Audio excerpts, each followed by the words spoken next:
차가운 유리문이 둔탁한 소리를 내며 닫혔습니다. 마치 3년간의 결혼 생활에 대한 마지막 마침표처럼 느껴졌습니다.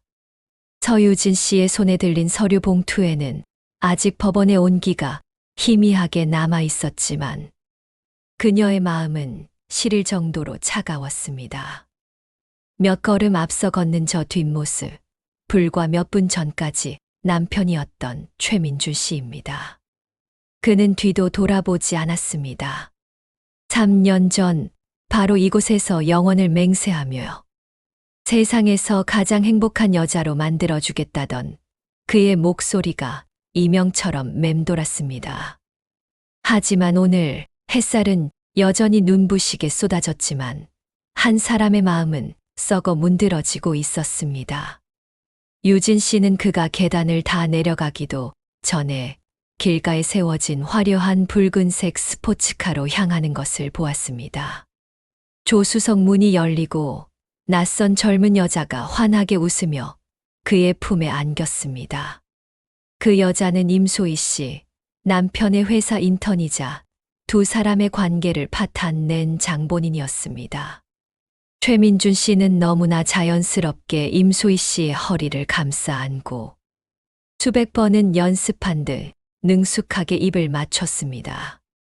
그 뻔뻔한 장면에 유진 씨의 심장이 둔기로 맞은 듯 묵직한 통증을 느꼈습니다. 3년의 헌신이 젊은 육체의 신선함을 이기지 못했다는 진부한 현실이었습니다.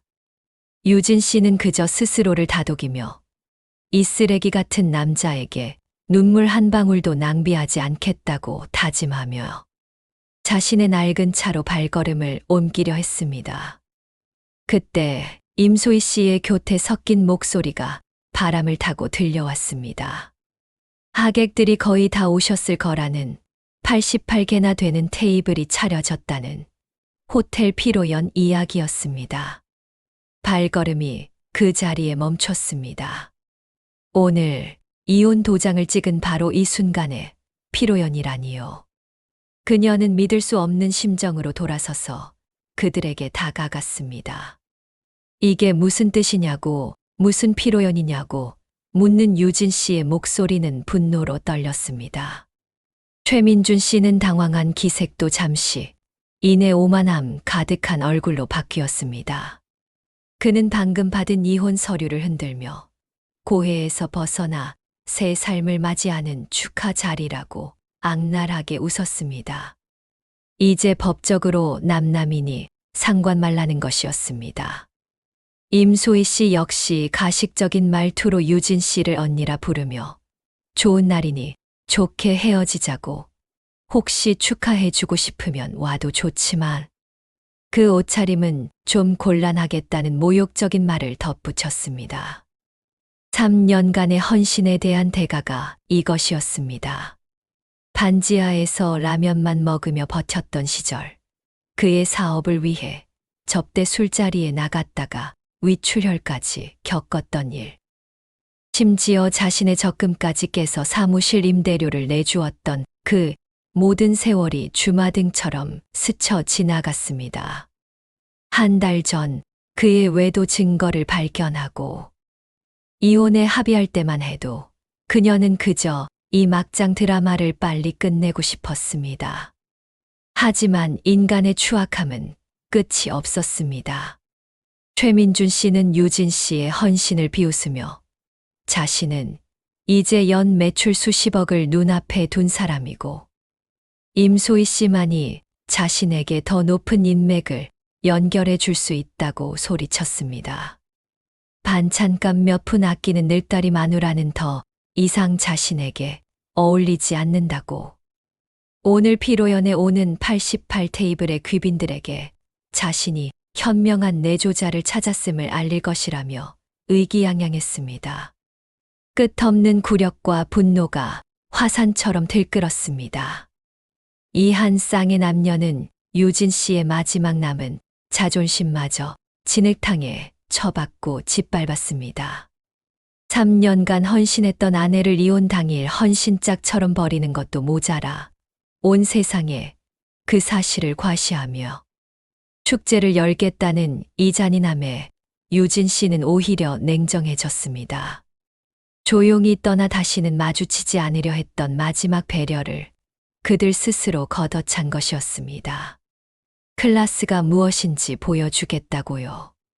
그렇다면 진짜 클라스가 무엇인지 그들이 가장 무시했던 전처 앞에서 그들의 성공과 인맥이 어떻게 무너져 내리는지 똑똑히 보여주기로 결심했습니다.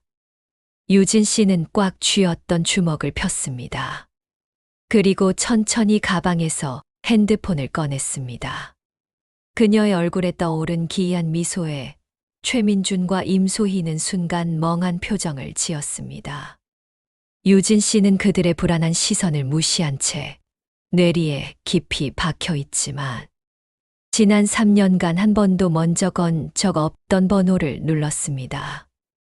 그것은 최민준 같은 사람이 감히 상상조차 할 수 없는 다른 세계와 연결된 번호였습니다. 전화는 1초 만에 연결되었습니다. 소화기 너머로 지극히 공손하고 긴장한 듯한 목소리가 들려왔습니다. 유진 씨는 그 목소리의 주인에게 지금 바로 모든 자원을 동원해 10분 안에 그랜드 로얄 호텔에서 열리는 최민준 씨의 88 테이블 피로연 하객들을 즉시 퇴장시키라고 지시했습니다. 이유는 단 하나, 그 피로연이 자신의 심기를 건드렸기 때문이라고 전하라 했습니다. 그리고 덧붙여 최민준 씨의 회사 MJ테크를 조사해 모든 협력 관계를 중단시키고 오늘 해가 지기 전에 그의 회사를 절망에 빠뜨리라고 명령했습니다. 소화기 너머에서는 어떤 의문도 없이 즉시 처리하겠다는 단호한 대답만이 돌아왔습니다. 전화를 끊은 유진 씨가 여유롭게 그들을 바라보자 최민준 씨는 무슨 연극이냐며 소리쳤습니다. 임소희 씨도 미쳤다며 아무것도 없는 늙다리 마누라가 무능한 분노 말고 뭘 할 수 있겠냐며 비웃었습니다. 하지만 그들의 비웃음은 오래가지 못했습니다. 몇 분 후 최민준 씨의 핸드폰이 미친 듯이 울리기 시작했습니다. 첫 번째 전화는 박 이사였습니다. 다짜고짜 계약을 취소한다는 통보였습니다. 연이은 전화는 더 끔찍했습니다. 세무조사, 납품 대금 동결, 투자 철회. 쉴 새 없이 걸려오는 전화에 최민준 씨의 얼굴은 새하얗게 질려갔습니다. 손은 심하게 떨렸고 이마에는 식은땀이 맺혔습니다. 그는 괴물을 보듯 유진 씨를 쳐다보며 도대체 무슨 짓을 한 것이냐고 목이 쉰 소리를 냈습니다. 마지막으로 걸려온 전화는 호텔 피로연 현장에 있던 직원이었습니다. 하객들이 귀신에 홀린 듯 전화 몇 통을 받더니 모두 가버렸다는 88. 개 테이블이 거의 다 비었다는 울부짖음이었습니다. 핸드폰이 최민준 씨의 손에서 바닥으로 떨어지며 액정이 깨졌습니다. 그는 온몸에 뼈가 빠져나간 사람처럼 비틀거리며 붉은 스포츠카에 겨우 몸을 기댔습니다. 눈에는 오직 공포만이 가득했습니다. 임소희 씨 역시 겁에 질려 아무 말도 못했습니다. 유진 씨는 천천히 그에게 다가가 1분 전까지만 해도 세상을 다 가졌던 남자를 내려다보았습니다.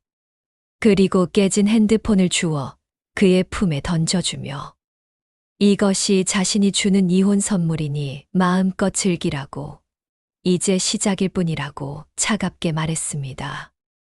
유진 씨는 더 이상 그들을 쳐다보지 않고 자신의 평범한 아반떼에 올랐습니다. 등 뒤로 최민준 씨의 무너지는 포효와 임소희 씨의 겁에 질린 울음소리가 들려왔습니다.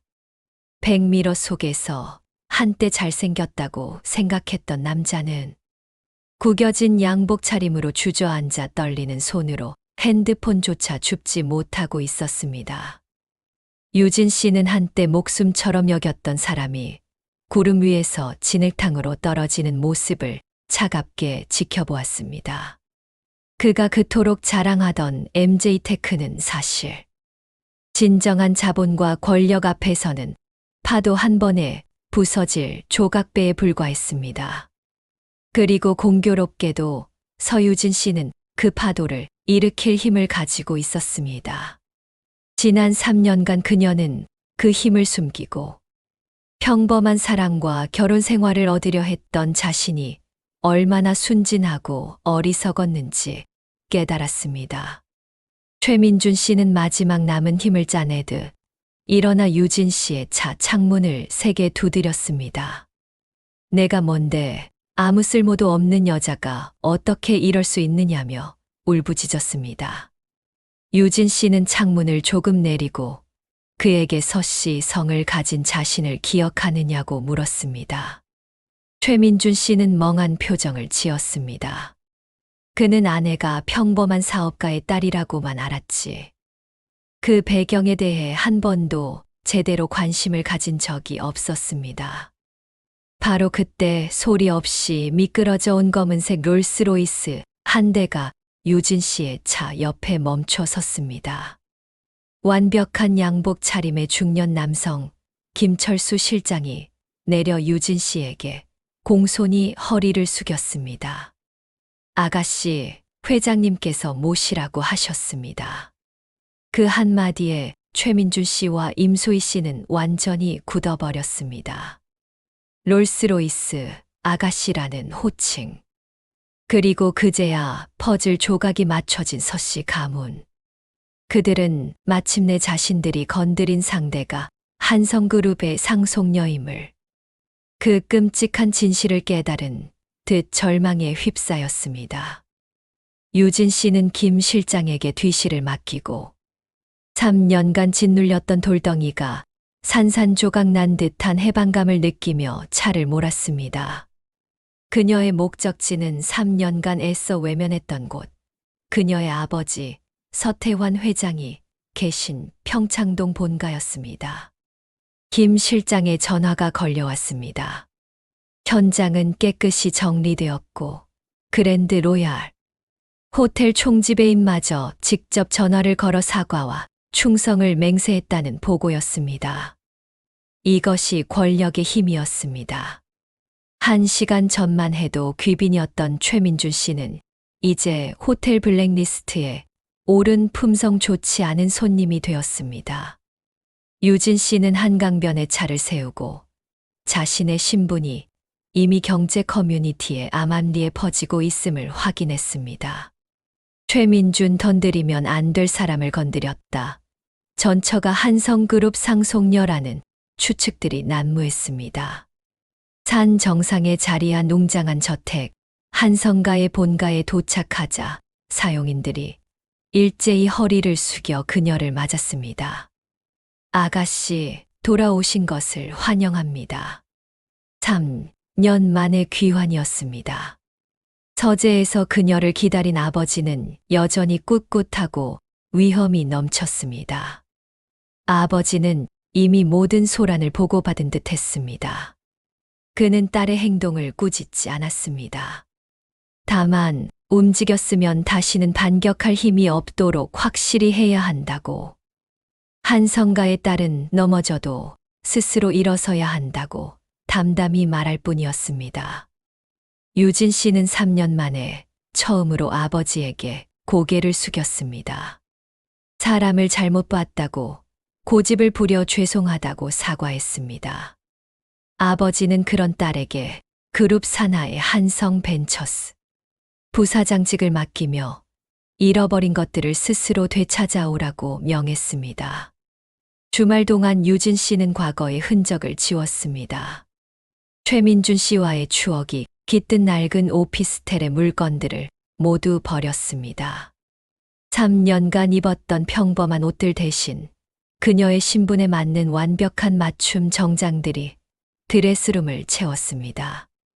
월요일 아침 유진 씨는 진주색 정장을 입고 한성그룹 본사 최상층으로 출근했습니다. 한성벤처스 부사장 서유진. 그녀는 이곳이 아버지의 후광이 아닌 자신의 실력으로 증명해야 하는 새로운 전쟁터임을 알았습니다. 엘리베이터에서 내리자 유능해 보이는 박서나 비서가 그녀를 맞았습니다. 사무실을 지날 때 수많은 시선이 그녀에게 쏟아졌습니다. 호기심, 탐색, 그리고 사랑의 눈먼 낙하산이라는 미세한 경멸까지도 느껴졌습니다. 곧바로 경영진 주관 회의가 시작되었습니다. 상석에는 한성벤처스의 실질적인 수장, 오진우 대표가 앉아 있었습니다.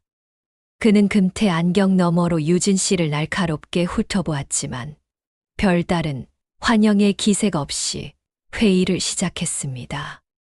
한 부서장이 인공지능 칩 프로젝트에 대해 열변을 토하며 즉각적인 투자를 제안했습니다.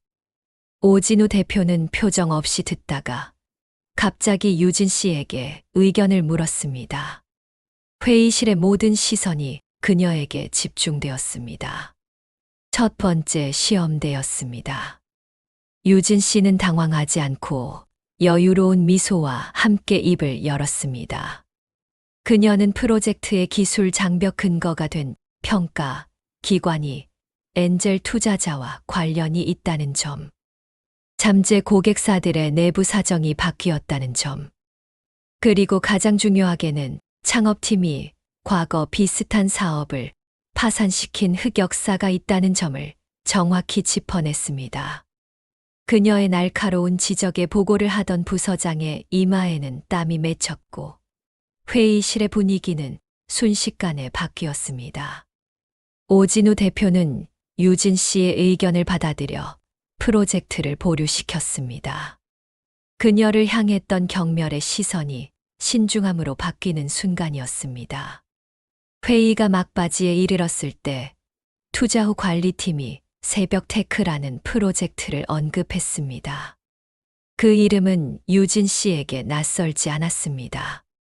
바로 최민준 씨가 입에 거품을 물고 비난하며 무너뜨리려 했던 경쟁사였습니다. 새벽 테크는 현재 창업팀 내분과 자금난으로 위기에 처해 있다는 보고였습니다. 모두가 엑시트를 고려할 때 유진 씨는 오히려 지금이 개입할 좋은 시기라고 말했습니다.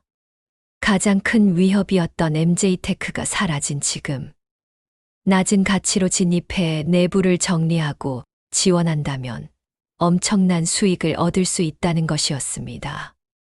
그녀는 이 프로젝트의 실사를 직접 이끌겠다고 자청했습니다. 오진우 대표는 그녀의 추진력을 받아들여 일주일 내로 상세 보고서를 제출하라고 지시했습니다. 회의가 끝난 후 오진우 대표는 유진 씨에게 따로 조언을 건넸습니다. 새벽 테크의 내부는 생각보다 깊을 수 있다고요. 그는 보호가 필요한 아가씨가 아닌 가치를 창출하는 전사가 필요하다고 말했습니다. 유진 씨는 결과로 증명하겠다고 답했습니다. 사무실로 돌아온 유진 씨는 바로 새벽 테크 CEO 이철과의 비공식 만남을 잡았습니다. 그때 로비에서 임소희 씨가 찾아와 소란을 피우고 있다는 연락이 왔습니다. 유진 씨는 잡다한 사람을 만날 시간 없다며 보안팀에 처리를 맡기고 건물 출입을 영구히 금지시키라고 차갑게 지시했습니다. 그녀의 전장은 더 이상 그런 진흙탕이 아니었습니다.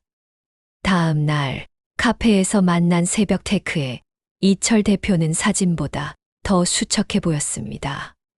그는 회사의 어려움을 솔직히 털어놓았습니다. 가장 치명적인 것은 CTO인 박진우와의 갈등이었습니다. 박진우가 단기 이익을 위해 회사의 핵심 기술을 포기하려 하며 심지어 이철 대표 자신을 몰아내고 다른 투자자들과 몰래 접촉하고 있다는 충격적인 이야기였습니다. 유진 씨가 자본을 투입해 지배 구조를 정리하는 방안을 제안하던 그때 임소희 씨가 카페에 들이닥쳤습니다. 그녀는 이철 대표가 최민준 씨를 배신하고 서유진에게 빌붙었다며 소리를 질렀습니다.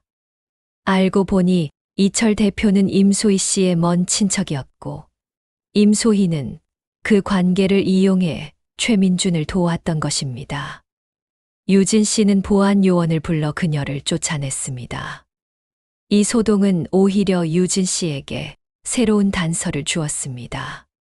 그녀는 실사팀에 최민준이 새벽 태클을 억압할 때 사용했던 부정한 수단, 특히 임소희와의 관계를 이용한 정보 유출이나 상업, 매물 행위가 있었는지 깊이 파고들라고 지시했습니다.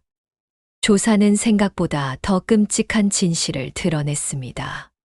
최민준의 자금이 유령 회사를 거쳐 박진우 CTO의 처제 계좌로 흘러들어간 정황이 포착된 것입니다. 박진우가 최민준에게 매수되어 내부에서부터 새벽 태클을 무너뜨리려 했던 것입니다. 유진 씨가 이 정보를 소화하고 있을 때 익명의 이메일 한 통이 도착했습니다. 안에는 최민준과 임소희의 비참한 현재를 담은 사진과 오디오 파일이 들어 있었습니다. 허름한 원룸에서 돈 문제로 서로를 비난하며 싸우는 두 사람. 빚쟁이들에게 멱살을 잡힌 최민준의 모습이었습니다. 오디오 파일에는 임소희가 내가 무능해서 전처하나 처리 못한 거잖아라고 악을 쓰는 목소리와 최민준이 너 같은 재수 없는 여자 때문이라며 폭발하는 소리가 담겨 있었습니다. 그들이 그토록 원했던 행복의 결말은 처절한 파멸이었습니다. 며칠 후 새벽 테크 투자 심의위원회가 열렸습니다. 유진 씨는 박진우 CTO의 배신 증거를 제시하며 그를 퇴출시키고 전문 CEO를 영입하는 조건으로 한성벤처스가 투자를 주도해야 한다고 강력히 주장했습니다. 기술팀 유출 리스크를 우려하는 반대 의견도 있었지만 유진 씨는 이미 법무팀과 함께 박진우를 합법적으로 퇴출시킬 모든 시나리오를 준비해 두었습니다. 그녀의 철저한 준비와 대담한 전략에 오진우 대표를 비롯한 위원회는 마침내 투자를 승인했습니다. 유진 씨가 한성벤처스에서 첫 번째 승리를 거머쥔 순간이었습니다. 새벽 테크와의 협상은 박진우의 퇴출과 함께 순조롭게 마무리되었습니다. 유진 씨는 한성벤처스를 대표해 새벽 테크의 이사회 의장으로 취임하며 회사의 재기를 이끌게 되었습니다. 그 무렵 최민준과의 이혼 소송도 마침내 끝을 맺었습니다. 법원은 최민준의 심각한 과실과 재산 은닉 행위를 인정하여 그가 거의 빈손으로 쫓겨나도록 판결했습니다. 법정에서 최민준은 유진 씨를 향해 독하다며 악을 썼지만 유진 씨의 눈에는 어떤 감정도 남아있지 않았습니다. 모든 것은 그가 스스로 선택한 길의 결과일 뿐이었습니다. 사무실로 돌아오자마자 최민준 씨에게서 절망적인 울음소리가 섞인 전화가 걸려왔습니다.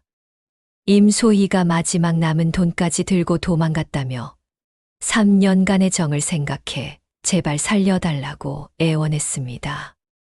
유진 씨는 그가 정을 언급할 자격이 있느냐고 차갑게 되물으며 남은 것은 계산뿐이라고 말한 뒤 전화를 끊어버렸습니다.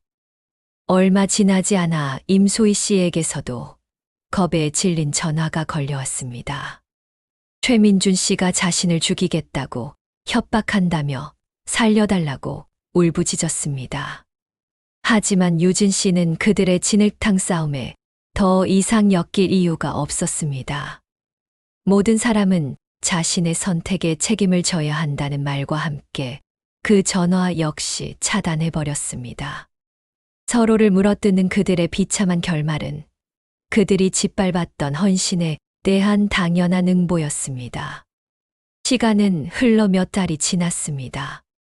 유진 씨는 한 산업 포럼의 연사로 당당히 연단에 섰습니다. 기술 투자의 미래에 대해 자신감 있게 연설하는 그녀에게 수많은 업계 거물들의 박수와 관심이 쏟아졌습니다. 그 화려한 무대 저편 행사장 구석에서 남루한 차림으로 이쪽을 멍하니 바라보는 한 남자가 있었습니다. 뺨이 움푹 패고 눈빛이 흐리멍덩해진 최민준 씨였습니다. 두 사람의 시선이 잠시 마주쳤지만 유진 씨는 그저 상관없는 풍경을 보듯 무심하게 고개를 돌렸습니다. 그는 이미 그녀의 인생에서 완벽히 지워진 과거일 뿐이었습니다. 포럼을 마친 유진 씨는 대기하던 롤스로이스에 올랐습니다. 창밖으로 도시의 야경이 화려하게 펼쳐졌습니다. 과거의 상처는 아물었고 그녀의 진정한 인생은 바로 지금 이 순간부터 다시 눈부시게 시작되고 있었습니다.